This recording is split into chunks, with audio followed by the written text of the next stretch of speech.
Well, good morning.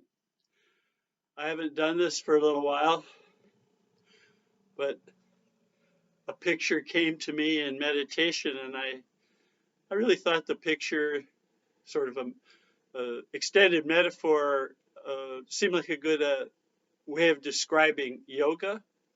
So, what I want to talk about is the four kinds of yoga: Raja Yoga, Bhakti Yoga, Karma Yoga, and Jnana Yoga. So, I want to talk about them within the sort of container of this metaphor. So the metaphor is uh, that we exist in dark water, deep, deep in the ocean. And as a result of our conditioning, our worldview, we're heavily anchored to the bottom of this dark water. We could see, though, when we look, we could see a tiny spot about the size of a coin of light. When we look up, we can see this glistening, gleaming little dot. And it really, in a sense, draws us to it.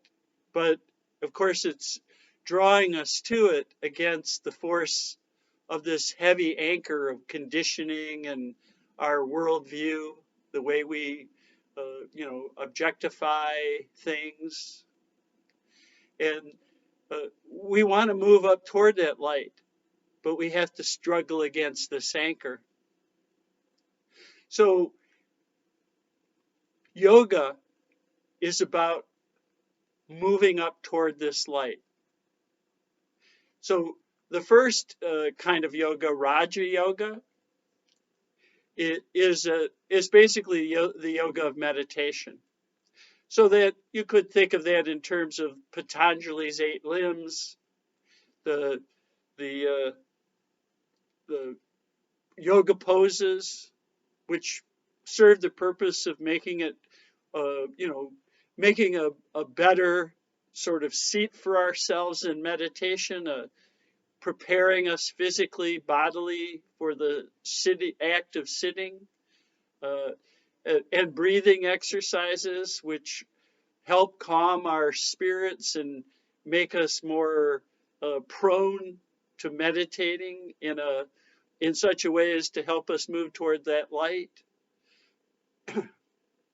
And the ethical codes that to some extent fit with or help us counter the weight of the anchor.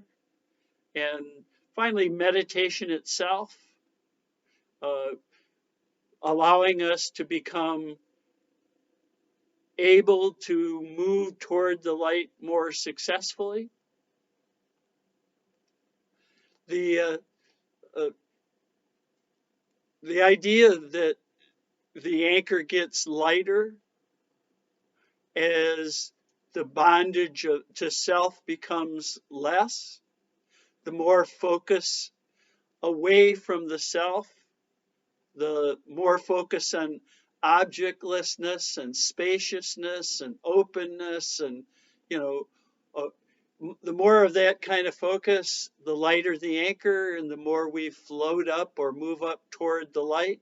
Sometimes we struggle against the chain that holds us down, the conditioning, and that kind of doesn't really work because it's so exhausting and so difficult. And but when we allow ourselves to become light and weightless, and allow ourselves to become free from self-absorption, then we slowly begin to move toward that light.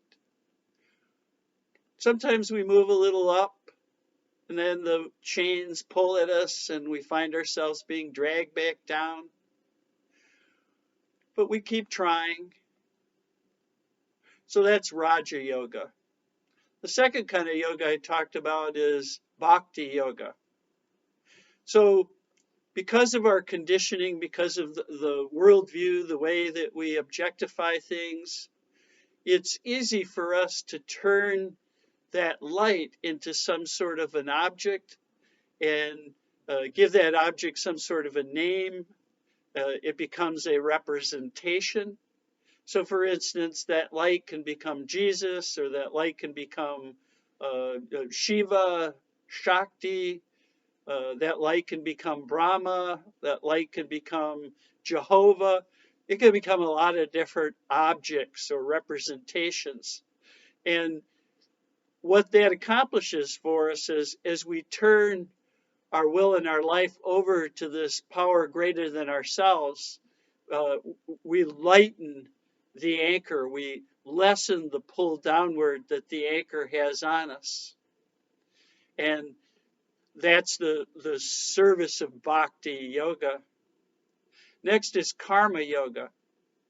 Everything we do that lends itself to the lightening of the anchor, the movement up toward the light, every action we take that does that is what karma yoga is about. Practicing, the things that you do in life with a focus on lightening the load of others who are struggling against their chain. Uh, when we do that, we turn our attention outward away from the bondage of self, and that lightens our own weight and allows us to move up toward the light, as well as helping others move up toward the light. In other words, the greatest obstacle or enemy of liberation is the selfish view of the world, the individualistic view of the world, the view that I come first, the narcissistic view. And the less we allow that view to dominate our world perspective, the more we move up toward the light. And finally, jnana yoga. Jnana yoga is the yoga of self-knowledge. In this case, I think of it as the yoga of, uh, of self-analysis, trying to figure out exactly what the self has come from, how it's created, beginning to see the worldview for what it really is. So jnana yoga is introspective self-analysis. So those are the four kinds of yoga.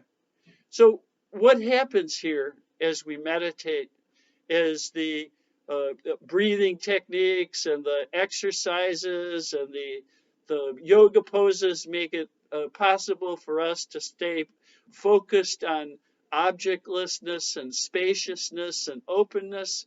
What happens then? We slowly begin to move upward toward the light as the anchor becomes lighter and lighter, as we begin to let free of our bondage to self and our conditioning, and begin to change our worldview to a worldview that is compatible with the upward movement. The more we help other people move up towards the light, the lighter our anchor becomes and the lighter their anchor becomes.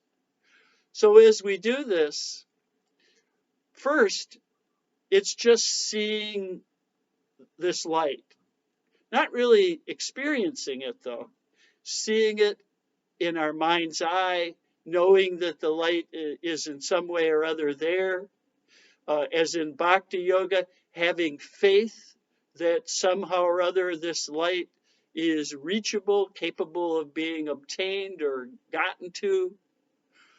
That's where it begins. And in meditation, we slowly but surely begin to move toward the light. Eventually, maybe we get a peak as we surface from the dark water into the open space, and we get a peak of the light and what it is, and but it doesn't last very long because the conditioning, that anchor, is pulling back on us. So we might get a peak just for a moment, but then we sink back into the dark water again. But now that we've gotten a peak, we might work really hard at trying to get another peak, but that really increases the weight of the anchor instead of decreases it. What really works is finding a calm and peaceful and open and spacious experience which lightens us and makes us move up toward the light. Maybe sometimes we can stay above the surface of the dark water for longer periods, as long as we don't struggle to stay there, as long as we just allow ourselves to float freely upward. And of course, the more we try and help other people find their way to the light, the more we turn away from our self-view, the obstruction, the obstacle of bondage to self. The more we do that, the more we're able to make contact with the light. Sometimes, maybe eventually, sometimes we can stay in the light for longer periods. We always sort of sink back into the dark water because the staying in the light takes so much work. It's so exhausting in some sort of way because of that chain, that anchor, the conditioning, all the obstacles. Eventually, the obstacles begin to fall away, and staying in the light becomes a lot easier. I could tell you right now that maybe I've peaked at the light, but I certainly haven't been up there, my head above the dark water for long periods. So now I'm using my imagination. Actually, what I've been using all along is my imagination.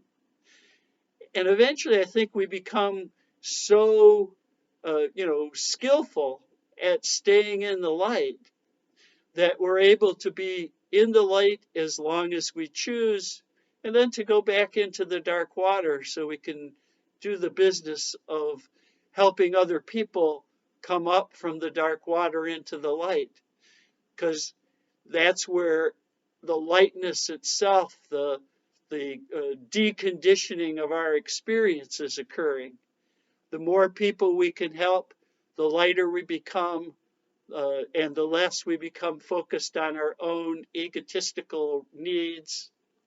So that's what the 4 kinds of yoga are to me. I'm sure that there's lots of other interpretations, but that's the experience or the imaginings that I have had in meditation, and I've had some experience with the light, and it gives me faith, bhakti style faith, that achieving the light for not only myself but everybody else is entirely possible and within our reach.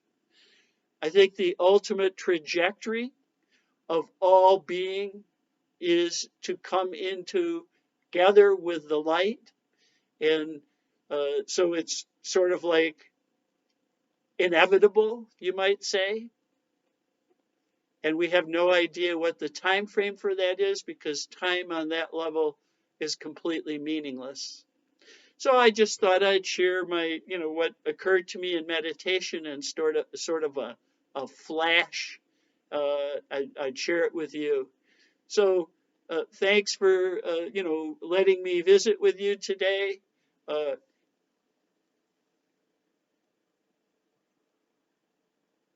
May all beings be peaceful. May all beings be happy. May all beings be safe. May all beings awaken to their true nature, the light. May all beings be free. Thank you for practicing and listening and studying with me today. Namaste.